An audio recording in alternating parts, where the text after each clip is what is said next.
Mr. Church, I'd like to check out a book if that's okay.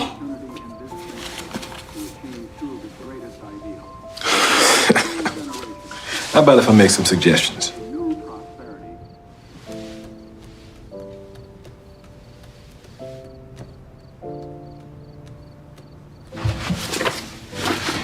Now, this is kind of long, but it's worth the journey. I read it a couple of times myself, so you don't got to be gentle with it. After tasting the joy of reading, Charlie borrows books more and more frequently. On that once-torn card, the list of book titles grows longer and longer. Mr. Church recommends classic literary works to her one by one. She grows through thinking and communication, and her dependence on him increases day by day. But regarding her mother's illness, she is kept in the dark. It isn't until much later that she realizes that Mr. Church, who was supposed to take care of them for only 6 months, stayed for a full 6 years. Under his careful care, Marie miraculously lived for 6 extra years. But facing her mother's frailty and the approach of death, Charlie, who used to stick to her mother like glue in childhood, gradually creates distance. She rarely chatters about school gossip like before. After school, she pauses at her mother's door to check her breathing before quietly tiptoeing away. She asks Mr. Church about her mother's condition, but never asks her mother directly. And Marie can only learn about her daughter through Mr. Church. Mr. Church continues to take care of Marie's diet and daily life meticulously,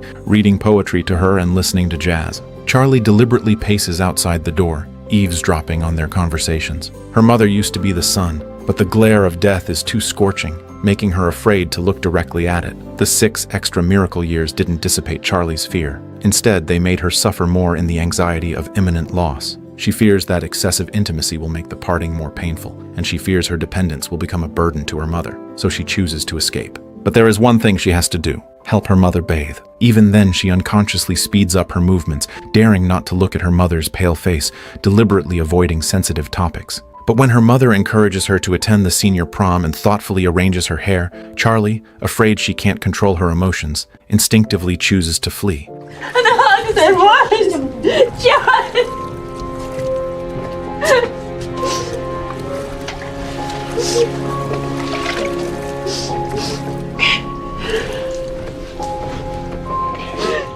After handling everything, Mr. Church intends to clock out. Charlie borrows a book from him and, for the first time, asks about his personal life. Aside from caring for them, Charlie knows nothing about Mr. Church's life. She has long considered him family and naturally wants to know everything about him. But Mr. Church gives no response. Faced with Charlie's incessant questioning, he loses his... Hey, I said enough!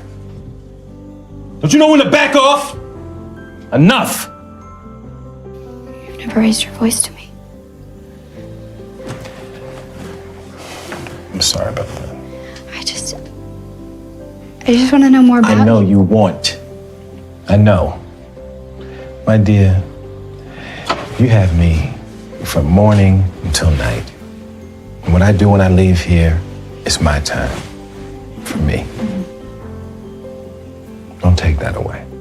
Temper for the first time. Charlie understands. From then on, she never asks about Mr. Church's private life again. Soon, the senior prom approaches. Marie knows her time is short. She hopes Charlie can have a beautiful memory of youth and keeps encouraging her daughter to accept an invitation. Under her daily comfort and persuasion, Charlie gradually lets go of her psychological burden. Later, making the prom dress becomes the most important event for the whole family. They all brainstorm for this meaningful dress. When the dress is finally finished and Charlie puts it on, wearing the necklace her mother gave her, Marie's eyes are full of pride and relief. You are so beautiful. Tell her, Mr. Church. Oh, true vision, my dear. Mr. Church offers to take a picture of the mother and daughter, but they insist he joins them. Just like that, this heartwarming scene is captured forever. Not long after, there's a knock on the door. Charlie's date, Owen, arrives as promised. They have instinctively matched in pink. The lights on the dance floor sway gently. Although neither Charlie nor Owen has much experience dancing, they hold each other's hands tightly, moving clumsily to the music. There are no practiced steps, only unconcealed shyness and joy. This slightly chaotic dance becomes the most unforgettable stroke of their youth. At home, Marie can't help but share a dance with Mr. Church. Today means the world to her. Her most precious daughter has finally grown up. This is a mother's pride, and an exceptionally precious moment in her life. After the prom, when Owen walks Charlie to her door, perhaps the boy's shyness makes him awkward. He clumsily says goodnight and turns to leave. The girl's expected deep kiss does not arrive. The joy from the dance floor is gradually replaced by an unspeakable sense of loss. Marie, waiting in the living room, sees through her daughter's mind instantly. She doesn't rush to ask, but motions for Charlie to sit beside her. For her, Kisses come in all sorts of ways, baby. it is enough that her daughter truly enjoyed this night of coming of age. The next morning on the bus home, Charlie expects to see her mother's familiar figure at the stop as usual. But when the bus stops, it isn't her mother who comes into view, but a solemn-looking Mr. Church. Charlie immediately realizes that her mother has likely left her forever. With red-rimmed eyes, she looks at Mr. Church. He doesn't say a word. He just pulls her tightly into his arms, using his warm and solid shoulders to give her the support she needs most at this moment. This hug speaks louder than 1,000 words. It is both comfort and a silent confirmation.